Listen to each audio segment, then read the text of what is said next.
नमस्कार। मेरा नाम भाऊ तोरसेकर। आप देख रहे हैं प्रतिवाद। दोस्तों, आज मैं आपको बिल्कुल ब्रेकिंग न्यूज देने वाला हूँ। एक रहस्य भेद करने वाला हूँ जो और कहीं मीडिया में आपको नहीं मिलेगा। 18 तारीख को राहुल गांधी ने जो हाइड्रोजन बम फोड़ा है, उसके बाद भारत में क्या हुआ ये बात छोड़ दो, लेकिन दुनिया भर खलबली मची है और उसकी कोई भी खबर हमारे यहाँ नहीं आ रही है, क्योंकि खबरें आजकल मजाक बन गई है, कॉमेडी शो बन गया है। प्रेस कॉन्फ्रेंस, मीटिंग, ये एक तरीके से राहुल गांधी ने इनका इतना मजाक बना दिया है, कॉमेडी सर्कस बना दिया है कि कौन क्या बोल रहा है, उस पर क्या डिबेट हो रहे हैं, ये देखकर पूरी दुनिया हैरान है, परेशान है। और इसलिए आज तक दुनिया में अगर किसी ने हाइड्रोजन बम फोड़ा ही नहीं है और राहुल गांधी वो हाइड्रोजन बम बनाकर फोड़ने निकले हैं, तो दुनिया परेशान रहेगी। वैसे ही Ukraine Russia war, Hamas Israel war, Iran Israel war, ऐसे अलग अलग जंग चल रहे हैं। और इससे अगर दुनिया परेशान है, इसमें अगर अचानक कोई एक भारत का नेता हाइड्रोजन बम बनाता है और वो फोड़ने की बात करता है, तो बची कुची दुनिया जो है वो डरना स्वाभाविक है। वैसे ही हमास और यूक्रेन वगैरह जो चल रहा है, इसके कारण तीसरा विश्व युद्ध शुरू होगा क्या, इसकी चिंता दुनिया के सारे जो बुद्धिजीवी है उनको सता रही है। और इसमें अगर बीच में sorry, Rahul Gandhi hydrogen bomb की बात करते हैं, तो दुनिया परेशान होना लाजमी होता है। तो ये मैं बात इसलिए बोल रहा हूं कि 18 तारीख को ये हाइड्रोजन बम फट गया, और फटा नहीं, राहुल गांधी ने फोड़ दिया। और इतना बड़ा धमाका हुआ कि उस हॉल में, जिस हॉल में ये प्रेस कॉन्फ्रेंस हो रही थी और जिस स्टेज से ये हाइड्रोजन बम फोड़ा गया, उसके सामने एक कुर्सी तक नहीं ली। उस मंच पर एक कुर्सी और एक टेबल था, वो तक नहीं हिला, और मोदी सरकार गिर गई। अगर जब ऐसी बात होती है तो दुनिया तो परेशान हैरान होगी कि ये क्या बात है कि जिसमें इंसान मरते नहीं, साधन संपत्ति का नुकसान होता नहीं, और सरकार तो गिर जाती है। बढ़िया बात है ना। तो इसलिए जो कोई, जहां भी कोई रेजिम चेंज करना चाहता है, सत्ता पलट, तख्ता पलट करना चाहता है, ऐसे सारे लोग अब बड़ी आशा से राहुल गांधी की ओर देखने लगे। सबसे पहले तो हमास, जिसको इजराइल ने, नेतन्याहू ने लगातार हवाई हमले करके जमीन मिट्टी में मिला दिया है, जमीन दोस्त कर दिया है, वो हमास ढूंढ रहा है कि हमें ये हाइड्रोजन बम कहां से मिल जाए, ताकि हम किसी का भी नुकसान ना करते हुए, इमारत बिल्डिंग किसी का भी नुकसान ना करते हुए नेतन्याहू को सत्ता से कैसे उतारे। इसलिए जो मेरे पास खबर आई है वो ये है कि ईरान, हमास, कतर, ऐसे अलग अलग देश हैं जिन्होंने इमीडिएटली राहुल गांधी को कांटेक्ट किया और कहा हमें 2000 20 हजार हाइड्रोजन बम चाहिए, जल्दी से प्रोडक्शन शुरू करो और हमारे पास भेजो, जो कुछ मुंह मांगी कीमत दी जाएगी। जिसको मीडिया पिछले कुछ 15 20 दिन से हाइड्रोजन बम बोल रहा था, और राहुल गांधी बता रहे थे और मीडिया बोल रहा था। अरे दिमाग चलाओ जरा थोड़ा। हाइड्रोजन बम क्या होता है? 80 साल पहले जापान पर अमेरिका ने एटम बम गिराया था। उसके बाद दूसरा किसी ने एटम बम बनाए लेकिन गिराए नहीं, ना फोड़े हैं। ऐसे में उससे भी ताकतवर, बहुत विध्वंसक ऐसा हाइड्रोजन बम होता है, ऐसा माना जाता है। किसी ने बनाया, या तोड़ा ये तो खबर नहीं है, लेकिन ऐसा बॉम्ब बनाकर राहुल गांधी अगर अपनी चुनाव की रणनीति के लिए इस्तेमाल कर रहे हैं, तो ये समझना बिल्कुल जरूरी हो जाता है, ये हाइड्रोजन बम है क्या। लेकिन खबरें चल रही है, लगातार चल रही है, उस पर डिबेट हो रहे हैं, मोदी तो गया वगैरह वगैरह चर्चा होती है। तो यहाँ की इतनी बारीक राजनीति दुनिया के और देशों में पता नहीं होता कि राहुल मोदी वगैरह क्या झगड़ा है, लेकिन उनको हाइड्रोजन बम ये शब्द मालूम है, और इसलिए वो तो परेशान हो गया, हैरान हो गए। हमारे यहाँ का मीडिया थोड़ा भी दिमाग नहीं लड़ा था, इसलिए मैंने जो शीर्षक दिया है वो मजाक करके ही दिया है कि जिस ढंग से राहुल गांधी ने 18 तारीख को 17 तारीख 18 तारीख को एक प्रेस कॉन्फ्रेंस में चुनाव कमीशन आयोग के खिलाफ हाइड्रोजन बम फोड़ा है, उससे यहाँ की कुर्सी तक नहीं हिली, लेकिन नेतन्याहू के तोते उड़ गए, पुतिन डर गया है। अरे खबरें दे रहे हो, डिस्कशन डिबेट कर रहे हो, तो कोई मजाक कर रहे हो। गलतियां कहाँ नहीं होती, हर जगह गलती होती, कितना भी साइंटिफिकली आप कुछ काम करो, टेक्निकली साउंड काम करो, उसने कुछ ना कुछ गलती होती है। लेकिन ये हमारे यहाँ के मीडिया के जो पत्रकार है या उस पर चर्चा करने वाले जो बुद्धिजीवी है, उनका दिमाग मानो मर गया है, सोचना ही उन्होंने बंद कर दिया है। बस राहुल गांधी बोले, खलबली मच गई। अब खलबली कहाँ मची, पूरी दुनिया, हमारा देश ठीक ढंग से चल रहा है, किधर भी कुछ गिरा नहीं, टूटा नहीं, फिर भी राहुल गांधी ने धमाका कर दिया। ऐसे संपादक, पत्रकार और मीडिया हमारे देश में है, इसकी हम हर भारतीय को शर्म होनी चाहिए। मैं राहुल गांधी के बारे में नहीं बोल रहा, वो तो बचकानी हरकतें करते रहते, और घर में बच्चे ऐसे कुछ शरारतें करते हैं, हम उसकी सराहना भी करते हैं, प्रशंसा भी करते हैं, लेकिन जब समय आए तो उसको थप्पड़ भी मारते हैं। तो जो मीडिया है, जहां बहुत सारे बुद्धिजीवी बैठे और एटलीस्ट खुद को बुद्धिजीवी कहते हैं, तो ये सबसे पहले उनकी जिम्मेदारी बनती है। बीजेपी प्रधानमंत्री अमित शाह या और कोई बीजेपी का प्रवक्ता राहुल गांधी को जवाब दे, ये बाद की बात है। सबसे पहले आपको, मीडिया को, राहुल को थप्पड़ मारना चाहिए, क्या बकवास कर रहे हो। ऐसी बातें सुनने को हमें शर्म आती है। ये बोलने वाला अगर एक भी पत्रकार वहां नहीं था तो वो मीडिया नहीं है, और वहां बैठे कोई पत्रकार हो ही नहीं सकते। एक ने थोड़ी हिम्मत की, किसी एक पत्रकार ने उनको पूछा कि ठीक है आप जो बोल रहे हो सबूत है, तो वो सबूत लेकर आप किसी न्यायालय में, कोर्ट में, जुडिशियरी में जाओगे। राहुल गांधी बोलते हैं नहीं। इसका मतलब साफ है कि आपके पास जो सबूत है, जिसको कानून सबूत नहीं मानता, ऐसी चीजें लेकर आप आए हो और हमें उल्लू बना रहे हो। ये बोलने वाला एक भी माई का लाल पत्रकार वहां नहीं था, और इसलिए मैं पत्रकारों को गाली दे रहा हूं, ना कि राहुल को।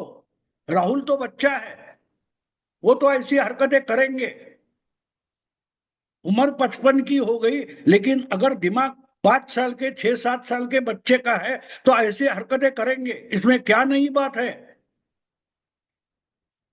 भारत कैसे चलता है, भारत की पॉलिटिकल सिस्टम हो, एडमिनिस्ट्रेटिव सिस्टम हो, कैसे चलती है, दुनिया भर की अलग अलग व्यवस्थाएं कैसी चलती है, गलतियां कहाँ नहीं होती, कोई भी, नथिंग इज परफेक्ट ऐसा माना जाता है। अगर कोई परफेक्ट होगा तो ज्यादा से ज्यादा जो साइंटिफिकली काम करते हैं वो परफेक्ट होने जरूरी है। मानो हमारा इसरो है, उसका चंद्रयान 2 का प्रोग्राम फेल गया था, तो क्या इसरो का काम बंद कर दे, या इसरो ने घोटाला किया है, इसरो ने चंद्रयान चोरी की है, ऐसा बोलेंगे? क्या बोलेंगे? गलतियां हो जाती है। कितना भी देखो, इसरो हो या नासा हो, ये लोग बड़ी बारीकी से अभ्यास करके कोई योजना बनाते हैं, उसका अमल करते हैं, उसमें कोई भी गलती ना हो, ये एक्सपेक्ट करना सही है, वो भी एक्सपेक्ट करते हैं, लेकिन फिर भी गलतियां हो जाती है।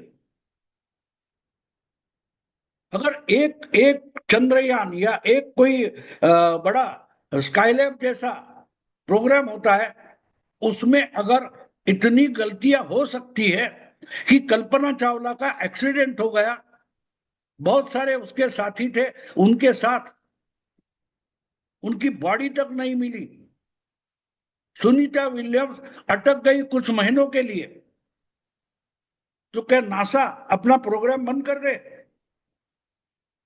अंतरिक्ष का अभियान जो है, नासा हो या इसरो हो, ये जो अभियान चलाते हैं, साइंटिफिकली चलाते हैं, तो क्या बंद कर दे? क्या तुमने तो कल्पना चावला बन मर गई आपके कारण में, ये आपने मर्डर किया है। अगर राहुल गांधी का लॉजिक, तर्कशास्त्र हम स्वीकारें, तो हमको बोलना चाहिए कल्पना चावला की मर्डर जो नासा का चीफ होगा उसने ही की है, क्योंकि तुम्हारी सिस्टम परफेक्ट है ये मानकर ही कल्पना चावला या उसके साथी अंतरिक्ष में गए थे। अगर वो उस यान का एक्सीडेंट हो गया और कल्पना चावला और उसके साथी मर गए, तो उसको भी मर्डर मानना चाहिए और नासा को जेल में भेजना चाहिए। अगर राहुल गांधी का लॉजिक सही है तो, अगर नहीं है तो उल्टा राहुल गांधी को पूछना चाहिए कि क्या बकवास कर रहे हो। छोटा स्कूल का बच्चा भी तुमसे अच्छी साइंस पढ़ा हुआ है और जानता है कि क्या कहां गड़बड़ हो सकती है, कहां एक छोटी सी गलती बड़ा एक्सीडेंट कर सकती है। इस देश में 100 करोड़ से ज्यादा वोटर है, उनकी लिस्ट बनाना क्या मजाक है? अपनी पार्टी के कुछ 25-50 हजार कार्यकर्ता पदाधिकारी हो गए, उनको राहुल गांधी नहीं संभाल पा रहे। गुजरात गए तो बिहार का बैलेंस जाता है, बिहार गए तो हरियाणा का बैलेंस जाता है। जो राहुल गांधी 1 साल हुआ होने को आया, हरियाणा में विधानसभा का विरोधी नेता, विपक्ष नेता तय नहीं कर पा रहे, यही राहुल गांधी है जो तय नहीं कर पा रहे। अक्टूबर शायद सितंबर हरियाणा का विधानसभा चुनाव हो गया है, अच्छी खासी सीटें आई है 40 के आसपास। वहां का नेता विपक्ष अभी तक नहीं हुआ है, क्यों नहीं हुआ है? क्योंकि राहुल गांधी तय नहीं कर पा रहे।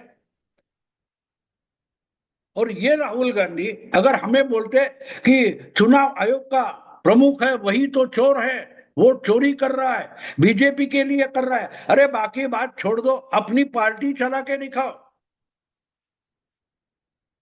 2 साल के लिए कांग्रेस के अध्यक्ष बने रहे और बुरी तरह से कांग्रेस हार गई, तो अध्यक्ष पद छोड़कर भाग गए, लेकिन पार्टी वही चला रहे। मल्लिकार्जुन खड़गे को एक कठपुतली जैसा अध्यक्ष बना के रखा है, और हर फैसला कौन लेगा? राहुल गांधी लेगा। अब बिहार में आरजेडी के साथ अलायंस करनी है या नहीं करनी है, तय कौन करेगा? राहुल गांधी करेगा। मल्लिकार्जुन खड़गे बोलते हैं हाईकमांड तय करेगा, और हाईकमांड कौन होता है पार्टी का? अध्यक्ष हाईकमांड होता है ना। तो जो इंसान अध्यक्ष भी होता नहीं और अध्यक्ष के काम पर अपनी हुकूमत चलाता है, कांग्रेस पार्टी मल्लिकार्जुन खड़गे से उनके अधिकार किसने चुराए? कोई तो उनको, राहुल गांधी को सवाल पूछे कि भाई आप कांग्रेस के कुछ भी नहीं हो, कोई पदाधिकारी नहीं हो, तो आप कांग्रेस के फैसले क्यों लेते हो? चुनाव आयोग का अध्यक्ष या प्रमुख जो है वो चोर है, तो तुम कौन हो? क्यों गांधी परिवार ने कांग्रेस पार्टी चुराई है, कोई तो सवाल पूछे। और हाइड्रोजन बॉम्ब फोड़ने निकले, दुनिया में इनका मजाक हो गया है। और उनके साथ साथ कांग्रेस पार्टी भी एक मजाक का कारण बन गई है। अगर इस ढंग से राजनीति होगी और लड़ाई होगी तो नेत्यानाहू तो डर जाएगा राहुल से, पुतिन भी डरेगा, ट्रम्प भी डरेगा। कोई चार कागज उठाकर लाकर देगा और राहुल गांधी फड़फड़ा कर बताएंगे कि देखो मेरे पास बड़ा हाइड्रोजन बम है। एक मक्खी भी उस हॉल में यहां से उठकर उड़ाकर उड़ती हुई दूसरी जगह जाकर बैठी नहीं और ये बोलते कि मैंने हाइड्रोजन बम तोड़ दिया। पूरी राजनीति का और अपनी पार्टी का राहुल गांधी ने एक मजाक बना रखा है और संविधान बचाने निकले और उसी प्रेस कॉन्फ्रेंस में बोलते जुडिशरी मैं नहीं जाऊंगा, लोकतंत्र प्रजातंत्र बचाना मेरी जिम्मेदारी नहीं है। तो तुम्हारी जिम्मेदारी क्या है? खलबली मचाओ, झूठ मूठ आरोप फेंकते रहो, आरोप करते रहो, अफवाहें फैलाते रहो। ये राहुल गांधी की जिम्मेदारी बन गई है। और वो जो अफवाहें जो छोड़ेंगे वो गांव गांव तक लोगों के पास लेके जाने का काम अगर मीडिया करती है तो मीडिया भी पागल हुई है, ऐसा बोलना पड़ेगा। सामने दिमाग अपना होगा तो पता चलता है ये इंसान पूरा पागल हो चुका है। जो कुछ बोल रहा है ना उसकी समझ में आया है, जो कुछ बता रहे उसमें कोई नई बात नहीं। 40-50 साल से ऐसे बहुत सारी गलतियां मतदार लिस्ट में, मतदाता लिस्ट में हुई है, उसमें कोई नई बात नहीं है। तो अगर इसको हाइड्रोजन बम कहना है तो बिल्कुल सही है, नेतन्याहू डर जाएगा, पुतिन डर जाएगा, जेलेंस्की से लेकर हमास वाले या ईरान के आयतुल्ला राहुल गांधी को ऑर्डर दे देंगे, दे दो हमको, दे दो हमको, इजराइल को खत्म करना है। अरे इनसे तो अच्छा वो नॉर्थ कोरिया का जो जोंग उन कोई बोलते हैं ना उसका नाम, उसको भी अच्छा दिमाग है, देश चला रहा है। डरा कर हो, तानाशाही हो, लेकिन चला तो रहा है। ये पार्टी तक नहीं चला सकते, ये प्रेस कॉन्फ्रेंस नहीं ले सकते। हाँ, जो गधे सामने आकर बैठते उनके लिए वो बकवास करते हैं और वो बकवास की सराहना करना यही ऐसे मीडिया का काम बन गया। दोस्तों अभी यही रुकता हूं। अगर वीडियो पसंद है तो लाइक कीजिए, शेयर कीजिए और प्रतिवाद को सब्सक्राइब कीजिए। नमस्कार।